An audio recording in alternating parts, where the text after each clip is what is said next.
Hi guys, तो ये video जो है वो बहुत ही इम्पॉर्टेंट वीडियो है क्लास 10 के पॉइंट ऑफ व्यू पर। जी हाँ, पीरियोडिक क्लासिफिकेशन ऑफ एलिमेंट्स। यदि अभी तक आप तैयारी इसकी नहीं किए थे तो अब ये बहुत ही सिंपल वे से आपको समझाने जा रहे हैं। इस वीडियो में पूरा का पूरा चैप्टर जो है वो एक ही वीडियो में बताया गया है, तो इसे शुरू से लास्ट तक जरूर देखिए। क्लासिफिकेशन ऑफ एलिमेंट्स, एलिमेंट्स का क्लासिफिकेशन क्यों करना पड़ा? आखिर क्या रीजन है कि एलिमेंट्स को क्लासिफाई करना पड़ा, अलग अलग ग्रुप में इसको रखना पड़ा, अलग अलग पीरियड्स में इसको रखना पड़ा? तो इसका रीजन क्या है? इसका रीजन हम लोग जानेंगे इसमें। पहले है क्या कि यूनिवर्स में 1 2 3 4 5 नहीं, 118 मींस 118 एलिमेंट्स को डिस्कवर कर लिया गया। 118 पहला रीजन है, इतने सारे एलिमेंट। सेकंड पॉइंट क्या है? Each of these elements has different properties.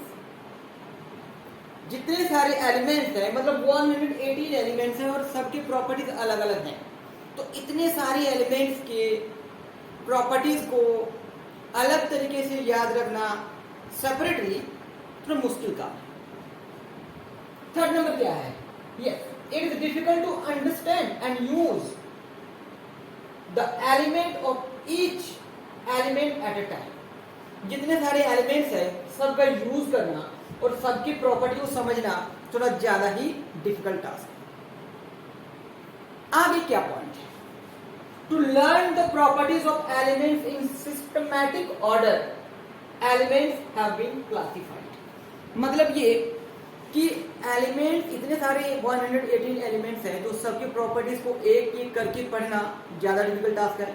तो इसीलिए क्या किया गया कि इसको यदि क्लासिफाई कर दिया जाएगा ग्रुप्स में, तो जो सिमिलर प्रॉपर्टीज वाले एलिमेंट्स हैं उसको एक जगह पे रख लिया जाएगा। यही रीजन है कि एलिमेंट्स को क्लासिफाई कर दिया गया, ताकि जो 118 एलिमेंट्स है उसे सही ढंग से पढ़ा जा सके।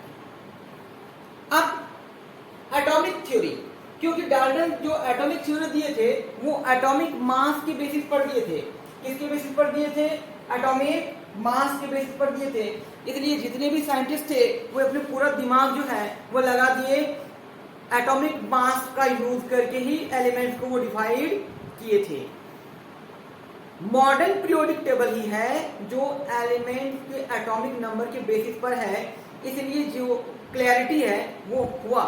लेकिन अधिकतर जितने भी साइंटिस्ट थे वो क्या किए थे, जो एलिमेंट्स की प्रॉपर्टीज को जो डिस्टिंग्विश कर रहे थे, डिफरेंशिएट कर रहे थे, वो एटॉमिक मास के बेसिस पर था। तो हम लोग पढ़ेंगे डॉबर्नियर्स लॉ, फिर हम लोग पढ़ेंगे न्यूलैंड्स लॉ ऑफ ऑक्टेव, और फिर पढ़ेंगे हम लोग Mendeleev's law and then modern periodic law. तो ये सारे हम लोग पढ़ने वाले। डोबराइनर्स ट्रायड, डोबराइनर्स ट्रायड है क्या? तो ट्रायड का मतलब हुआ कि 3 एलिमेंट का जो ग्रुप होता है, किसी भी 3 के ग्रुप को ट्रायड कहते हैं। तो डोबराइनर्स ट्रायड में क्या है? The group of 3 elements having similar properties. वैसे 3 एलिमेंट्स जिनकी प्रॉपर्टीज आपस में सिमिलर है। देखिए सिमिलर वर्ड यूज किए हैं, एग्जैक्ट नहीं। तो यदि सिमिलर है तो वैसे जो 3 एलिमेंट्स का ग्रुप है उसको डोबराइनर्स ट्रायड करेंगे, क्योंकि सबसे पहले जो है वो डोबराइनर्स जो है इसके बारे में पता किए थे। तो इनके 3 ट्रायड्स हैं, लिथियम सोडियम पोटेशियम एक पहला ट्रायड हो गया, कैल्शियम स्ट्रोंशियम बेरियम ये दूसरा ट्रायड हो गया, and chlorine bromine and iodine ये तीसरा ट्रायड। डोबराइनर्स स्टेटमेंट, डोबराइनर्स स्टेटमेंट क्या है? ये जर्मन केमिस्ट थे, 1817 में ये अपने स्टेटमेंट को दिए, अपने लॉ को दिए। क्या है? When 3 elements of any particular triad were arranged in order of their increasing atomic masses, the atomic mass of the middle element was roughly the mean of the atomic masses of the other 2 elements. Means डोबराइनर्स के जो triad है उस element को जब arrange किया जाएगा increasing atomic mass के basis पर, इंक्रीजिंग एटॉमिक मास के बेसिस पर, तब जो फर्स्ट एंड लास्ट एलिमेंट है उनका जो एवरेज एटॉमिक मास होगा, मीन एटॉमिक मास होगा, वो मिडिल एलिमेंट के एटॉमिक मास के रफली इक्वल होगा। रफली इक्वल का मतलब ये हो गया कि उसके आसपास एग्जैक्ट होगा, ये कोई जरूरी नहीं है। तो पहला ट्रायड जो था वो लिथियम, सोडियम एंड पोटेशियम का। तो इनकी एटॉमिक मास देख लीजिए, इनको अरेंज किया गया है इंक्रीजिंग एटॉमिक मास के बेसिस पर। ये कम है, इससे ज्यादा हो, ये सबसे ज्यादा है। तो पहले और लास्ट का जब एवरेज निकालेंगे तो दोनों के मास को ऐड करेंगे और 2 से डिवाइड कर देंगे, तो जो रिजल्ट आएगा वो क्या आएगा 22.95, जो सोडियम के एटॉमिक मास के नियरली इक्वल है। तो ये है डोबेराइनर्स स्टेट में डोबेराइनर्स लॉ। तो डोबेराइनर्स लॉ जो था वो फेल क्यों हो गया? तो उसमें जो है वो कुछ लिमिटेशंस आ गए, डिमेरिट्स आ गए। तो क्या था वो डिमेरिट्स, वो जानते हैं। उस समय जितने भी सारे एलिमेंट्स थे, all the elements known at that time could not be arranged as Dobereiner's triad. Mean जितने भी सारे एलिमेंट्स थे उस समय सभी को डोबेराइनर्स ट्रायड में अरेंज नहीं किया जा सकता। तो एग्जांपल देख लीजिए, नाइट्रोजन, फास्फोरस एंड आर्सेनिक, ये 3 एलिमेंट्स हैं। ये 3 एलिमेंट्स की प्रॉपर्टीज सिमिलर हैं, प्रॉपर्टीज सिमिलर है। लेकिन जब ये पहले और लास्ट का जब एवरेज निकाला गया तो आया 44.45, जो मिडिल एलिमेंट के एटॉमिक मास से बिल्कुल बहुत दूर में है। जबकि तीनों की प्रॉपर्टीज सिमिलर है, लेकिन स्टेटमेंट में जैसा बोला गया था कि जब भी अरेंज किया जाएगा एटॉमिक मास के इंक्रीजिंग ऑर्डर पर, तो पहले और लास्ट का जो एवरेज मीन होगा वो मिडिल एलिमेंट के रफली इक्वल होगा, बट ऐसा नहीं हुआ। न्यूलैंड्स लॉ ऑफ ऑक्टेव, वो एक इंग्लिश साइंटिस्ट थे, उनका पूरा नाम था जॉन अलेक्जेंडर न्यूलैंड्स, और ये 1866 में लॉ दिए थे। क्या कहना था इनका, आइए देखते हैं। According to this law, when elements were arranged in order of their increasing atomic masses, जब एलिमेंट को उनके एटॉमिक मास में इंक्रीजिंग ऑर्डर पे जब अरेंज किया जाएगा, एटॉमिक मास के इंक्रीजिंग ऑर्डर पे, तो the properties of every eighth element में 8वां एलिमेंट जो होगा were similar to the first one. पहला एलिमेंट और 8वां एलिमेंट जो होगा, फर्स्ट एंड 8th एलिमेंट जो है उसके प्रॉपर्टी सिमिलर होंगे। उसी तरह से जिस तरह से म्यूजिकल स्केल में होते हैं, संगीत में जो होता है, संगीत में क्या होता है, ये देखिए, सा रे गा मा पा धा नी, फिर से सा शुरू हो गया। उसी के बेसिक पॉइंट्स को समझाने की कोशिश किया गया था। इसमें देखिए 1 2 3 4 5 6 7, और उनके पास जो एलिमेंट्स थे वो उसको अरेंज कर लिए। तो देखा गया कि यदि हम लोग हाइड्रोजन से स्टार्ट करेंगे, कहाँ से स्टार्ट करेंगे, हाइड्रोजन से, तो first, second, third, fourth, fifth, six, 7, 8 hydrogen and जो फ्लोरीन है, दोनों का जो प्रॉपर्टी है वो सिमिलर होगा। यदि हम लोग यहाँ बोरोन से स्टार्ट करते हैं, first, second, third, fourth, fifth, six, 7, 8, तो बोरोन एंड एल्यूमिनियम का जो प्रॉपर्टी है वो सिमिलर होगा। कहने का मतलब ये हुआ कि इस कॉलम में जितने सारे एलिमेंट्स आएंगे सबके प्रॉपर्टीज सेम होंगे, इस कॉलम में जितने सारे एलिमेंट्स आएंगे उनके सभी प्रॉपर्टीज सिमिलर होंगे। तो ये कहना था Newlands law of Octave. Limitations of Newlands law. Newlands law का लिमिटेशन क्या है? देखिए, टेबल याद करने का कोई जरूरत नहीं है, ये टेबल में समझाने के लिए रखे हैं, टेबल नहीं बनाना है। पहला क्या लिमिटेशन था, it was applicable only to lighter elements, हल्के एलिमेंट्स के लिए ही ये एप्लीकेबल था, और ये हल्के एलिमेंट्स हैं एटॉमिक नंबर 20 तक। जी हाँ, कैल्शियम तक ही ये एप्लीकेबल है। सेकंड नंबर है, he assumed that no new elements would be discovered in the future due to over confidence। वो बताए थे कि फ्यूचर में और एलिमेंट्स डिस्कवर नहीं किए जाएंगे, जो एलिमेंट्स हैं उतना ही रहेगा। बट बहुत सारे एलिमेंट्स जो है वो फ्यूचर में डिस्कवर कर लिए गए, तो ये भी उनका एक लिमिटेशन था। He not only place 2 elements in the same slot, एक स्लॉट में 2 एलिमेंट्स ही नहीं, और भी कुछ क्या किए कि कॉलम में अनलाइक एलिमेंट्स को भी डाल दिए। देखिए कोबाल्ट एंड निकेल जो है वो दोनों को एक ही स्लॉट पे रख दिया गया, पहला गलती हो गया इनका। अब ये मेटल को जो है ये नॉन मेटल वाले ग्रुप में भी डाल दिए, ये गलती हो गया। सिर्फ यहाँ ही नहीं, ये देखिए लैंथेनम एंड सेरियम, ये दोनों को जो है वो एक ही स्लॉट पे रख दिया गया। तो ये डिमेरिट्स थे। और 4th नंबर में क्या था, जब नोबल गैसेस का डिस्कवरी हो गया तो नोबल गैसेस जितने भी सारे एलिमेंट्स आए उनके प्रॉपर्टीज एक ही जैसे थे, तो वो क्या किए अलग से वो कॉलम बना लिए। तो अब क्या हो गया कि वो जो बताए थे कि 8 एलिमेंट का रिपीटेशन होगा, लेकिन अब क्या होगा जब यहाँ से काउंट करेंगे तो एक कॉलम और बढ़ गया। इस तरह से अब 8th नहीं होकर 9th एलिमेंट पे रिपीटेशन होना शुरू हुआ। तो इस तरह से ये 4 लिमिटेशन जो है वो न्यूटन्स लॉ ऑफ ऑप्टिक के हैं। पीरियोडिक लॉ, वो एक रशियन केमिस्ट थे और उनका स्टेटमेंट क्या था कि the physical and chemical properties of elements are periodic function of their atomic masses. जितने भी सारे एलिमेंट्स हैं उसमें जो पीरियोडिक फंक्शन होगा वो उनके एटॉमिक मास पर डिपेंड करता है। प्रॉपर्टीज ऑफ पीरियोडिसिटी क्या हुआ, पीरियोडिसिटी का मतलब वो एक फिक्स इंटरवल की बाद जब किसी चीज का रिपीटेशन होता है तो उसको बोलते हैं पीरियोडिसिटी।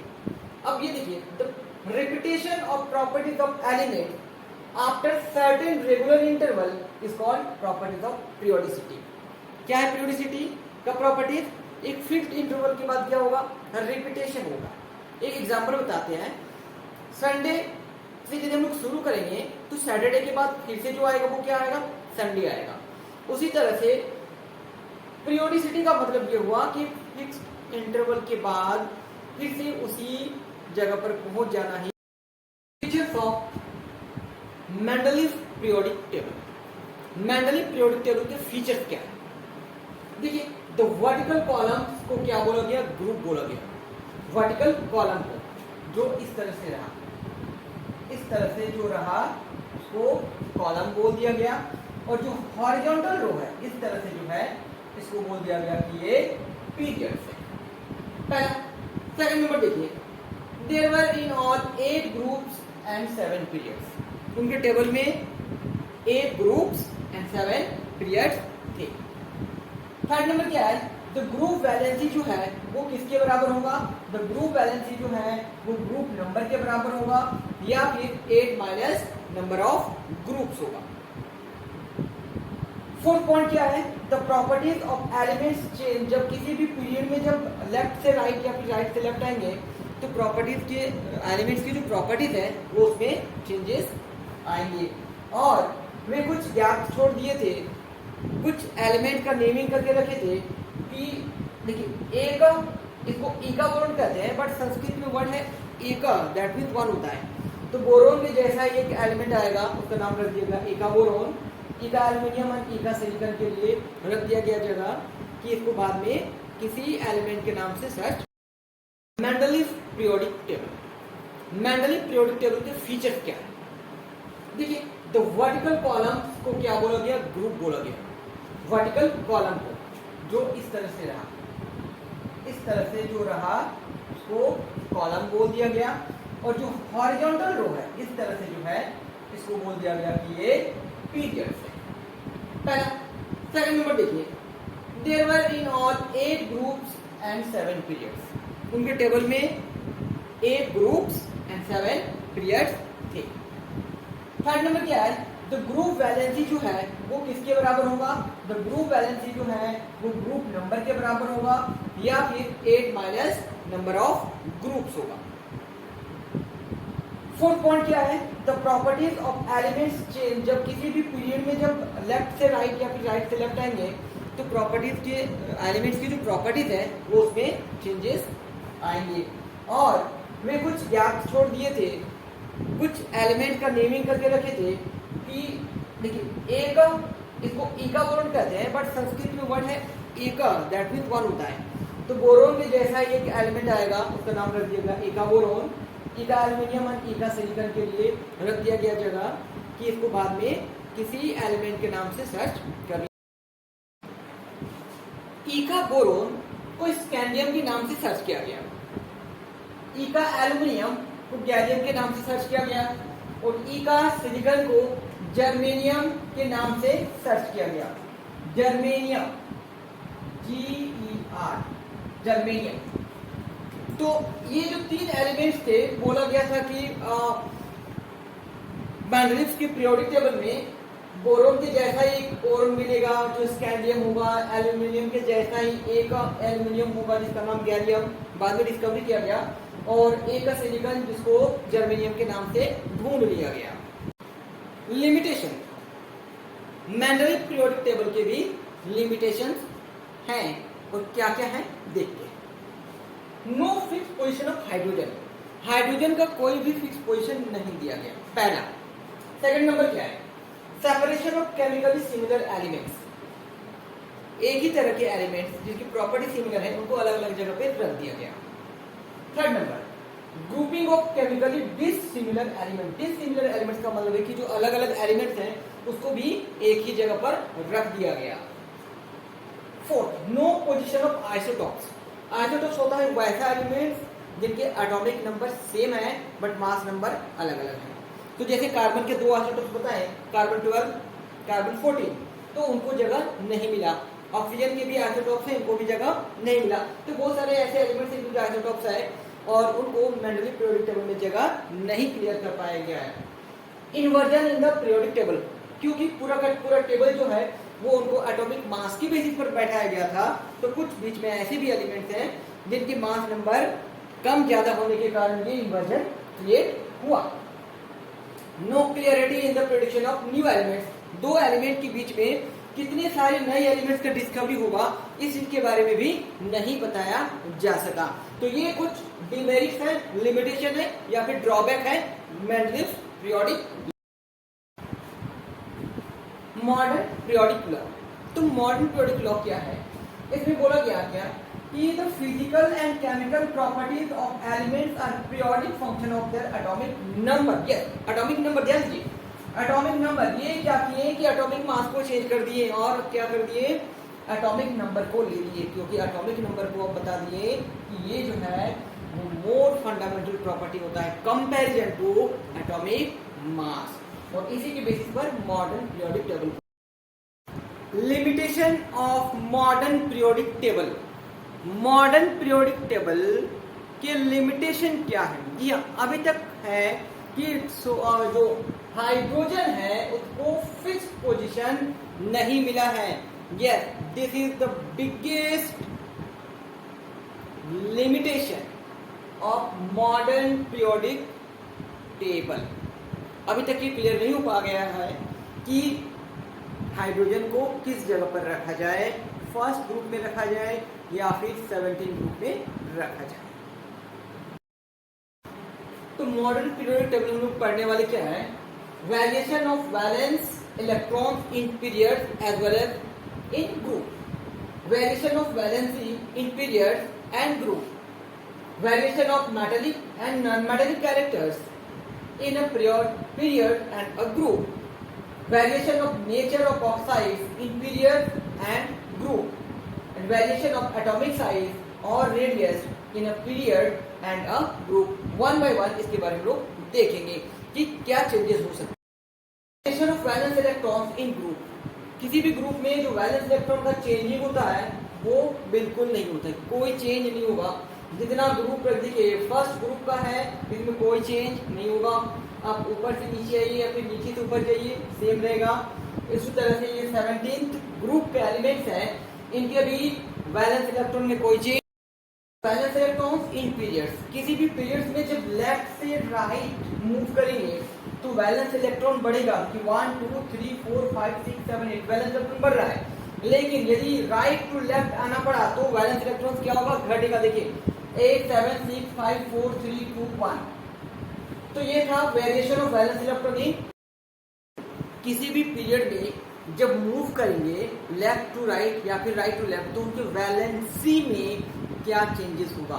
तो वैलेंसी होता है कंबाइनिंग कैपेसिटी, वैलेंस इलेक्ट्रॉन से थोड़ा हटके होता है। तो यदि 1, 2, 3 और 4 वैलेंस इलेक्ट्रॉन है तो वैलेंसी भी उतना ही होगा, लेकिन यदि 4 से ज़्यादा है तो 8 में से वो माइनस हो जाता है। तो देखिए वैलेंस इलेक्ट्रॉन 1, 2, 3, 4, 5, 6, 7, 8 दिया हुआ है, लेकिन वैलेंसी में देखिए 1 से 4 तक में कोई चेंज नहीं हुआ, 1, 2, 3, 4। लेकिन इसके बाद क्या हुआ, यहाँ पे वैलेंस इलेक्ट्रॉन 5 है लेकिन वैलेंसी 3 हो गया, क्योंकि 5 और 3 मिलकर 8 हो जाएगा। इसी तरह से 6 और 2 8 हो जाएगा, 7 1 8 होगा एंड 8 + 0 8 होगा। तो पहले क्या होगा कि वैलेंसी 1 से 4 तक बढ़ेगा और फिर 0 तक घटेगा। किस के बारे में बात कर रहे थे, वैलेंसी के बारे में। Period variation of valency in group, valency किसी भी ग्रुप में चेंज नहीं होगा। ये देखिए ग्रुप नंबर 1 के एलिमेंट्स हैं और सभी के वैलेंसी जो है वो 1 है। Metallic and non metallic characters, तो मेटेलिक कैरेक्टर क्या होता है, कोई भी एलिमेंट्स जो इलेक्ट्रॉन जितना इजीली लूज कर सकते हैं उसको कहते हैं मेटेलिक कैरेक्टर। और नॉन मेटेलिक कैरेक्टर्स क्या है कि वो इलेक्ट्रॉन्स को इजीली गेन करेंगे। समझ गए। तो देखिए पीरियड में क्या होगा कि मेटेलिक कैरेक्टर्स जो है वो धीरे धीरे घटेगा और नॉन मेटेलिक कैरेक्टर बढ़ेगा। ध्यान दीजिए किसी भी पीरियड में मेटेलिक कैरेक्टर्स जो है वो जब लेफ्ट राइट मूव करेंगे तो घटेगा एंड नॉन मेटेलिक कैरेक्टर बढ़ेगा। और जब हम लोग राइट से लेफ्ट की ओर आ रहे हैं तो नॉन मेटेलिक कैरेक्टर्स जो है वो घटेगा एंड मेटेलिक कैरेक्टर्स जो है वो बढ़ेगा। ये वेरिएशन था किसमें, पीरियड्स में। अब वेरिएशन ग्रुप में देख लेते हैं। तो क्योंकि एक ही ग्रुप में जो अधिकतर नंबर रहने वाले वो मेटल ही होगा या फिर नॉन मेटल होगा। तो यदि मेटल का बात करेंगे तो जैसे जैसे ऊपर से नीचे आएंगे इनके जो मेटेलिक कैरेक्टर्स हैं वो बढ़ेगा। दैट मीन लिथियम से ज़्यादा जो मेटेलिक होगा सोडियम होगा, सोडियम से जो ज़्यादा होगा वो पोटेशियम होगा। इसका मतलब है कि जो फ्रांसियम है सबसे ज़्यादा मेटेलिक है। इस ग्रुप में 17 ग्रुप के जो एलिमेंट्स हैं जैसे जैसे हम ऊपर से नीचे आएंगे वैसे वैसे नॉन मेटेलिक कैरेक्टर घटेगा, नॉन मेटेलिक कैरेक्टर घटेगा। तो क्योंकि किसी भी ग्रुप में अधिकतर या तो मेटल होगा या नॉन मेटल होगा, उसी तरह से जब नीचे से ऊपर जाएंगे तो नॉन मेटेलिक कैरेक्टर बढ़ेगा। दैट मीन्स ये जो एफ है वो सबसे ज्यादा non metallic. Variation of nature of oxide, nature of oxide, जो मेटल ऑक्साइड्स होते हैं वो बेसिक इन नेचर, जो नॉन मेटेलिक ऑक्साइड होते हैं वो एसिडिक इन नेचर। क्लियर। तो जब हम लोग left variation of nature of oxide in periods, जब पीरियड्स का बात करेंगे तो मेटेलिक कैरेक्टर्स क्या होते हैं, घटता है और नॉन मेटेलिक कैरेक्टर बढ़ता है। इसका मतलब है कि जो बेसिक नेचर ऑफ ऑक्साइड, जो बेसिक ऑक्साइड है वो घटेगा एंड एसिडिक ऑक्साइड का नेचर जो है वो बढ़ेगा। उसी तरह से जब हम लोग आएंगे ऑक्साइड इन ग्रुप नेचर, ऑक्साइड का नेचर क्या होगा किसमें, जब हम लोग ग्रुप में आएंगे तो ऊपर से जब नीचे आते हैं तो इनके मेटेलिक कैरेक्टर्स जो है वो बढ़ जाता है। इसका मतलब है कि बेसिक कैरेक्टर्स बढ़ेगा जब ऊपर से नीचे आएंगे, या फिर जब नीचे से और ऊपर जाएंगे तो क्या होगा, मेटेलिक कैरेक्टर घटेगा, मतलब बेसिक ऑक्साइड जो है उसका नेचर भी घटेगा। इस ग्रुप में आते हैं तो जब हम ऊपर से नीचे आएंगे तो इनका नॉन मेटेलिक कैरेक्टर जो है वो घटेगा। इसका मतलब ये हुआ कि इनका जो एसिडिक कैरेक्टर्स है वो भी घटेगा। कब, जब ऊपर से नीचे आएंगे तब। ऑफ एटॉमिक रेडियस और साइज, तो एटॉमिक रेडियस या फिर एटॉमिक साइज क्या होगा पहले थोड़ा समझ लेते हैं कि जितना ज्यादा फोर्स ऑफ अट्रैक्शन होगा उतना ही उसका साइज छोटा होगा और जितना कम फोर्स ऑफ अट्रैक्शन होगा उतना ही उसका साइज बड़ा होगा। मीन्स न्यूक्लियस से डिस्टेंस लास्ट ऑर्बिट के इलेक्ट्रॉन्स को देखा जाता है। तो देखिए हम लोग बात कर रहे हैं कि पीरियड्स में क्या होगा, एटॉमिक साइज में इंक्रीमेंट या डिक्रीमेंट होगा। तो जैसे जैसे हम लोग लेफ्ट से राइट में मूव करेंगे तो उनके जो न्यूक्लियस से डिस्टेंस है वो तो सेम रहेगा बट नंबर ऑफ इलेक्ट्रॉन्स बढ़ेगा। इसका मतलब है कि फोर्स ज़्यादा होगा तो साइज कम होगा, तो साइज बड़ा से छोटा होगा। लेकिन ये जो 18th ग्रुप वाले एलिमेंट थे वो अचानक उसमें साइज बड़ा हो जाए। देखिए यहाँ से जब हम लोग जाएंगे लिथियम के पास जो साइज होगा वो मीडियम से छोटा हो बड़ा होगा। फिर जैसे जैसे हम आगे बढ़ेंगे साइज छोटा होता जाएगा। उसी तरह से जब हम लोग ग्रुप में बात करेंगे कि जब नीचे से ऊपर से जब हम लोग नीचे आएंगे तो डिस्टेंस अब बढ़ना शुरू हो जाएगा, फोर्स ऑफ अट्रैक्शन घटेगा तो साइज जो है वो बड़ा होता जाएगा। ऊपर से जब नीचे आएंगे तो क्या होगा, बिगर होना शुरू हो जाएगा। उसी तरह से इसमें भी साइज क्या होगा, बिगर होगा। लेकिन जब नीचे से ऊपर चले जाएंगे तो साइज वो घटेगा। तो इसमें जब लेफ्ट टू राइट मूव करेंगे तो क्या होगा, घटेगा, डिक्रीज करेगा। क्या होगा, डिक्रीज करेगा। तो ये था वेरिएशन ऑफ एटॉमिक रेडियस और